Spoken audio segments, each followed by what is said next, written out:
Board design's an essential part of the game design process and hasn't really changed much since the ancient times. Let's cut to the intro. So last weekend I was playing Betrayal at House on the Hill, one of my favourite games. It's up there in my top 5, and I just loved it so much. It was such a great experience, and not just because I won the game for the first time. You can check out my article at Gamerpalooza as to why that might have been significant, but the actual game itself just intrigues me, and I find that so few games capture the storytelling elements that Betrayal at House on the Hill has to offer. And I don't just mean the fact that you've got 50 different stories or 50 different possible scenarios with 50 different possible endings, but even then, the endings occur on the basis of how they're played, and how you get to the ending is really up to the state of the board and the players and what's happened in the early rounds and the setting up rounds. And I just think there's so few games that have ever been able to encapsulate that outside of role-playing games. But I have spent a bit of time thinking about the impact of the board itself. The fact that it's a tile-laying game, but that part of that is about constructing the board that you'll play out the rest of the story on, and how important that construction was. In the game we played that I won, the fact that I was down in the basement area to begin the turn was a disadvantage, so it seemed. Then it turned out that me being down in the basement was beneficial. I was stuck there, I had no way out at that stage. I had fallen through a hole and couldn't get back up, and needed to get back up, but it turns out the other people needed to come down to me anyway. So they were looking for a way down as I was looking for a way up. And as soon as they found the way down, that benefited me in terms of being able to find movement and to be able to get to the other players. So it was absolutely delightful in how some of that serendipity played out for my end. At the same time, going into the second half of the game, I was a bit concerned because they had most of the pieces they needed to bring about the end of the game. So they had the rooms they needed, they had lots of movability, they had the elevator out even though it was on a different level, but they had access to things that I didn't. So it wasn't clear at that stage that I was going to win the game, but the board was so important to play, and the board was such a vital part of the story. I think I could play that scenario 100 times, and I could win 50 times, I could lose 50 times, but outside of that, the state of the board will always be different. I can't guarantee where I will be on the board or what will be happening. And the fact that those tiles are designed the way that they are is incredible for creating such a rich storytelling game. And I don't, again, mean just that it has a story built in. I mean the fact that we get to walk away and tell stories about the game, and that game will be embedded in my mind because of the drama and the tension and the situation that the tiles helped create. Now, at no point could Mike Selenker or any of the team, Rob Davio or anyone, actually know what the tile state was going to be when we got to the haunt part, but the tiles are incredibly vital for helping that storytelling occur. And that's what I mean. The actual state of the board, the way the board interacts with the players, the board determines how the pieces interact with the game, and they also determine how I interact with the pieces on the board. It just sort of occurred to me, and there's something formulating in my brain, because I've been doing a bit of research into incentives and how incentives inform player choices and that, but it's also occurring to me that the board creates a set of incentives, and the board creates a set of expectations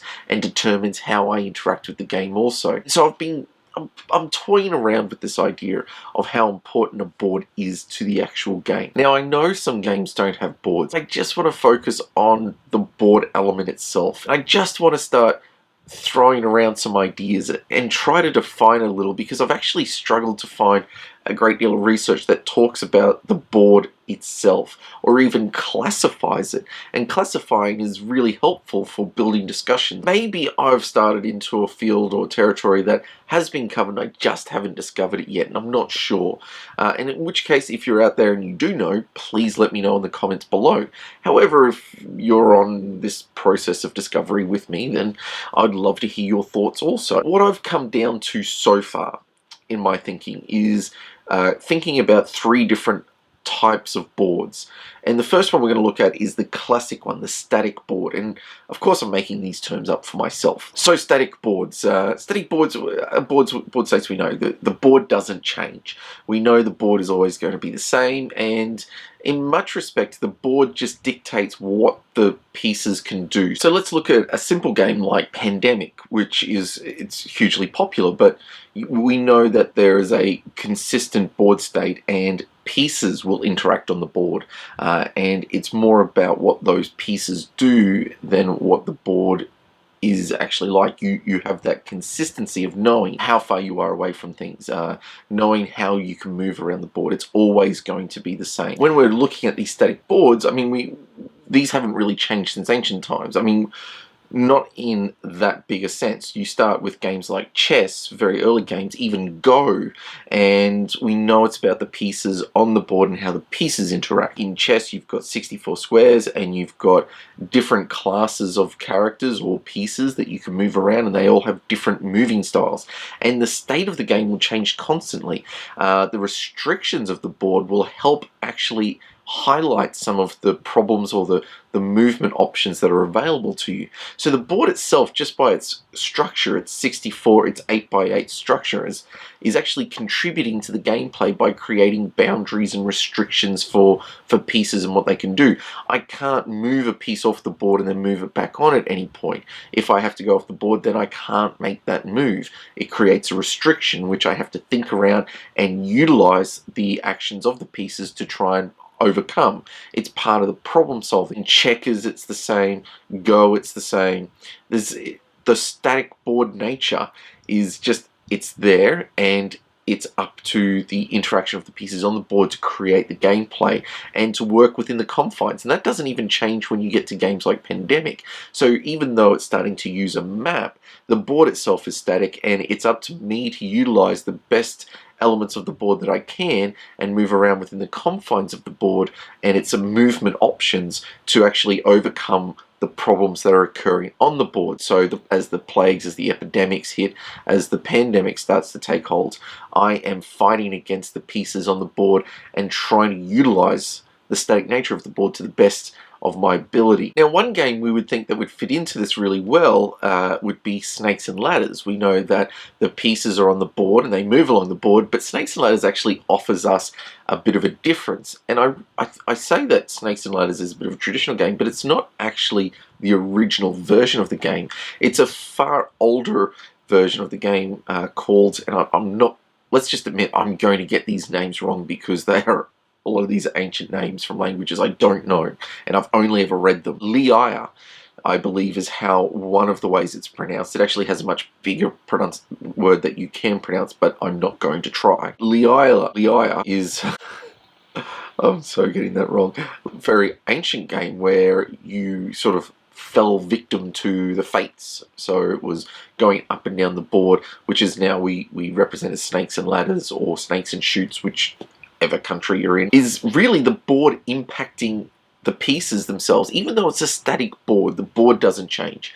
My movement of pieces along the board does have an impact of where I land. So if I land at the bottom of a ladder, I will move up that ladder. If I land at the top of a snake, I'll fall down that snake. So in some senses, even though it's a static board, there is far more interaction between me and the board than what I would see in something like Pandemic. Even though the game itself, the gameplay itself is, well, horrible. I shouldn't, it's not to pass judgment, but it is. It's terrible. And it's only because it's such a basic roll and move element. But there are games that utilize that static board that still have an impact on the pieces that create wonderful game experiences. And I'm talking about Scrabble. Yes, Scrabble, which I know is a classic game, but it's such a good classic game, or at least a good example for what I'm talking about. The board is static, but there are elements on the board which interact with the pieces. My pieces will continually change from game to game. I can guarantee that between myself and all the other opponents at the table, we're going to have a continually almost infinite number of game possibilities simply by the interaction of those tiles and from the interactions of the tiles with the board. So the board is itself now starting to create some of that gaming experience, whereas before The element of interaction was what my pieces can do on the board and how my pieces will interact on the confines of the board. Now the board is actually starting to provide rewards and bonuses based on where I play. It's dictating where elements of play are going to be preferable. So the fact that it has triple word scores, triple point scores, I'm going to try and score the best I can for each word, and really, I'm going to be trying my best to get close to the triple words, but leave it open so that someone else has to play and gives me the opportunity to score those big points. So the play, the very nature of play is being shaped and crafted by the interaction of the board with the players. And I think that that is a huge step forward. Of course, it was a huge step forward made back in ancient times with Leia.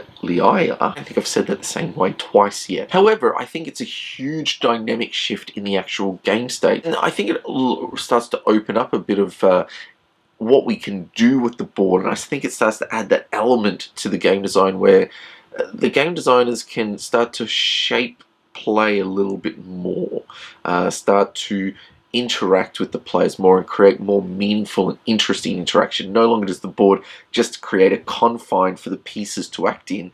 Now the game board itself is helping the players to make decisions, shaping their decisions, having an impact on the state of who wins and who loses even. You can't say the same for chess. Chess is about whether I can checkmate my opponent or force them to concede or draw or hit a draw, but while the board determines the boundaries, the board isn't able to shape that play any further than that. Whereas Scrabble, if I can get that triple word score, I might get a score that just pushes me above and helps me win the game. I'd say one of the most interesting expressions of a static board state that interacts with the players and shapes the play itself is photosynthesis. Photosynthesis has a static board. It's a circle. It has a series of places where I can place my trees to grow. It has a sun that goes around the board and determines how I'm going to gather energy to grow my trees and will determine how I make my moves. And it's forcing me to think several turns ahead. It's forcing me to think through area control elements. And then it's helping me to determine how I bring about that end of game state. And I can guarantee that even though that board will always be the same, and even though that sun will follow that same pattern around the board each game, there will never be two games that are even seen remotely similar, because the game states will be so vastly different, dependent on the pieces and how they interact on the board, but the board itself creates enough interaction that I think it's determining and rewarding and punishing people as they go. I think it creates a really interesting interaction there, and the board does more than just define the barriers of which I can place my pieces. It also creates an added element of consideration when I'm trying to think several turns ahead about where I want my trees to grow and which trees I want to grow up faster and how I'm going to achieve those bigger point scoring victories. And those bigger point scoring comes from having trees get to the center. So I think photosynthesis has that nice Scrabble-like element, because I will score better points if I can get my pieces to the center of the board. The rush that creates in terms of players trying to get their trees to the center of the board changes the game state constantly. But then the question becomes, well, what about Pandemic Legacy, where the board changes constantly? I think there's only some elements. If I'm talking about Season 1, and I'm only talking about Season 1, there are some elements that impact the game as you play. But for the most part, each game itself is static. So even though something might occur on the board to change the board, it's probably still more about pieces interacting on the board than the board interacting with me. But Pandemic does leave open the option that it could be a little bit more like the next set of games, which I would say have static boards that change from game to game. And you might legitimately say, well, why didn't you just put in that category to begin with? And that's mostly because they use a tile laying component to set up a scenario situation. Static boards that change from game to game would be things like The Others or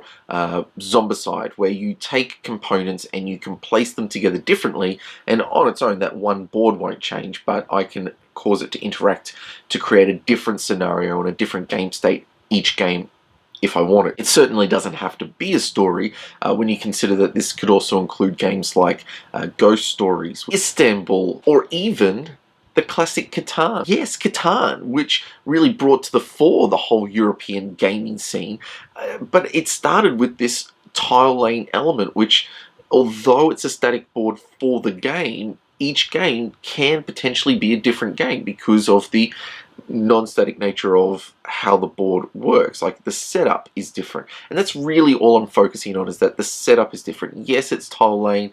Yes, it's dynamic in that every game can be different. The actual game itself, it's not changing. There are games which sort of sit on the border of this style of board game and the next style, which I would define as being non-static board states. And these games are entirely dynamic in that each game, not only is the board state going to be different, but that board state is going to change constantly throughout the game, or going to form as the game happens. In this case, Betrayal at House on the Hill would have a non-static board state. It's not only is it set up different, but it's actually the laying of the tiles is part of the game experience, and the state of the board will change throughout the game.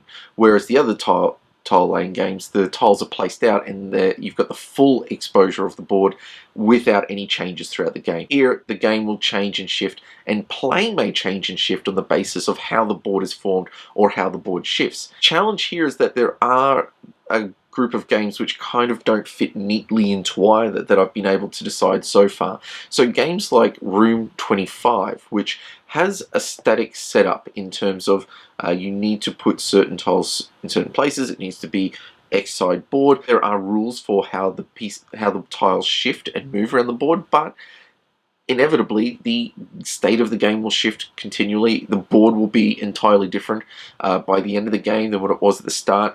The actual shifting of the tiles is a built-in component of the game and influences play. It shifts play, and part of my objective as a player is to uncover those tiles, to shift them around, and to try and bring about a win condition utilizing the play and movement of the tiles. So it's the pieces interacting with the tiles interacting with the pieces, and the board itself helps set up some of that gameplay as well as changing the nature of play as it happens. The reason I struggle to put it into a clear definition is because it keeps that static shape, but I'm probably more interested in pushing it towards a non-static game state than I am towards a semi-static game state. Of course, once again, as we always know, there are always outliers, and things like Tikal, which has a static board because it determines where the tiles are going to go, but there's no guarantee of what tiles you're going to draw and place down. So there are clearly going to be challenging games to add into any definition. But I'm open to more definitions. I'm really eager to try and explore this area, and I just haven't really found what I'm looking for to get me going or to find the right way. What I do know from this is that the nature of these games shifts based on what happens, and I don't think that any of them are better or worse, and in fact all of them I think have some reflection of ancient game. If we look at the non-static game boards, then we could look at things like Dominoes, which is a very old game and does have a continually different setup. Depending on which piece is played first will determine on what pieces get played afterwards, and will determine how you bring about your victory. And so it's the construction of the board is equally as important as the playing of the tiles. So it's all interacting there. The only difference with Dominoes is that you don't have that extra added element, whereas in Betrayal you have the placing of the tiles and the pieces that interact with the tile. In Dominoes, it's strictly the tiles that get placed. But the actual difficulty I've had in trying to connect board designs to ancient games has come from the semi-static board states, the ones that get set up at the start of the game and interact with the pieces differently. The closest I've gotten is a Korean game, I'm sure I'm pronouncing this wrong, but Jul Gonu, which isn't quite that each time you play it, it can have a different board. It's that there are multiple ways to play the game and multiple board states you can start playing the game from. So there are many different boards out there, which may indicate that the starting position and the starting format can change and be different for each game if you have different boards to go for each game. So that's really the closest I've gotten to. So that might actually be the most original of the three different classifications. What it does lead to is it opens up ideas in terms of how we can play games. And I think that there's been a really limited emphasis on the static board state. Games like Betrayal at House on the Hill, I don't think have a lot of games just like it. And I think there's a reason for it. I think it's incredibly hard to set up a game that plays out the way it does and consistently plays well. And maybe one of the downsides is that you just have to have a bad game occasionally. Fortunately, I haven't had that with Betrayal, but I have friends who have complained of that. Now, Betrayal at House on the Hill is a relatively unique game, and I think it still remains a relatively unique game. I don't know too many games like it. Now, I could easily put in there games like Carcassonne, which is a hugely popular game, has lots of production, but I think those games are so popular because there's not a lot rivaling them. Why isn't there more games copying it? Why aren't there more games imitating that same sort of thing? I think there's something here to unpack. I think it's going somewhere, and I'd love to hear your thoughts. Maybe you can think of other games that fit into either of those three categories. I'd like you to think about what your favorite game is and describe its board in the comment section below, and maybe it will help add to it. And if you've got any thoughts that might deepen my understanding or point me in the direction of where I can learn more about this, I would love to hear that too. Thanks for watching. Thanks for putting up with this very raw and new concept that I'm trying to explore. In the meantime, can I encourage you to go and check out www.gamerpalooza.com.au, where you can go and read game news, information, reviews, articles, including a really good article on word games, which fits in with the whole Scrabble thing we've just talked about. If you like what we're doing, please hit that like button. If you're new to this community, please hit that subscribe button. We'd love to have you join us. Until next time, my name's Dave Adams, and you have been watching Nerds of Wisdom.